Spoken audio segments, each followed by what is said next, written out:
അനീഷ് എന്ന കള്ളനെ വീണ്ടും വെളിച്ചത്താക്കുന്ന ക്ലിപ്പുകളാണ് ഈ കാണുന്നത്. ടാസ്കിനിടയിൽ മറ്റുള്ളവരെല്ലാം അവർക്ക് കിട്ടുന്ന സാധനങ്ങൾ എക്സ്ചേഞ്ച് ചെയ്യുന്നു. ബിഗ് ബോസ് ഇവിടെ ഒരു എക്സ്ചേഞ്ച് മേള നടക്കുന്നു എന്ന് ഘോരമായി വിളിച്ചു പറഞ്ഞ അനീഷിനെ നിങ്ങൾ കണ്ടിട്ടുണ്ടായിരുന്നോ? എന്നിട്ട് ഈ അനീഷ് എന്താണ് കാണിക്കുന്നത്?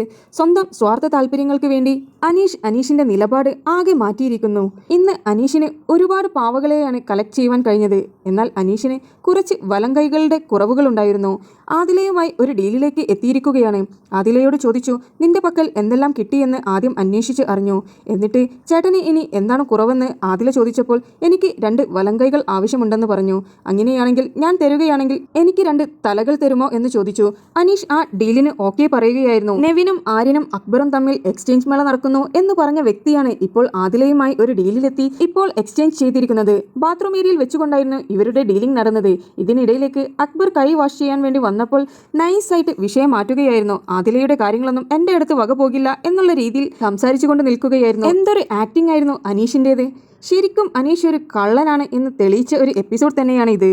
ഇത് അനീഷിന്റെ ഗെയിം തന്നെയാണ്.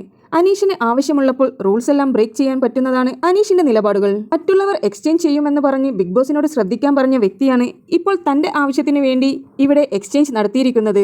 എന്തായാലും ഈ ടാസ്കിൽ ഏറ്റവും കൂടുതൽ പാവകൾ ഇതുവരെ കളക്ട് ചെയ്തത് അനീഷ് തന്നെയാണ്. കാരണം അനീഷ് ആ മെഷീനിന്റെ ഉള്ളിൽ കിടന്നുകൊണ്ട് കളക്ട് ചെയ്യുകയായിരുന്നു. മറ്റുള്ളവരെല്ലാവരും മാറി നിൽക്കാൻ പറഞ്ഞിട്ട് പോലും അനീഷ് മാറി നിൽക്കാതെ പറ്റുന്നിടത്തോളം കളക്ട് ചെയ്തുകൊണ്ട് നിൽക്കുകയായിരുന്നു. എത്ര പാവകൾ കിട്ടിയെന്നുള്ള കൗണ്ട് ഇതുവരെ പുറത്തു വന്നിട്ടില്ല. നിങ്ങൾക്ക് BBയുടെ പുതിയ അപ്ഡേറ്റ്സ് അറിയുവാൻ താല്പര്യമുണ്ടെങ്കിൽ എന്റെ ചാനൽ സബ്സ്ക്രൈബ് ചെയ്ത് സപ്പോർട്ട് ചെയ്യുക.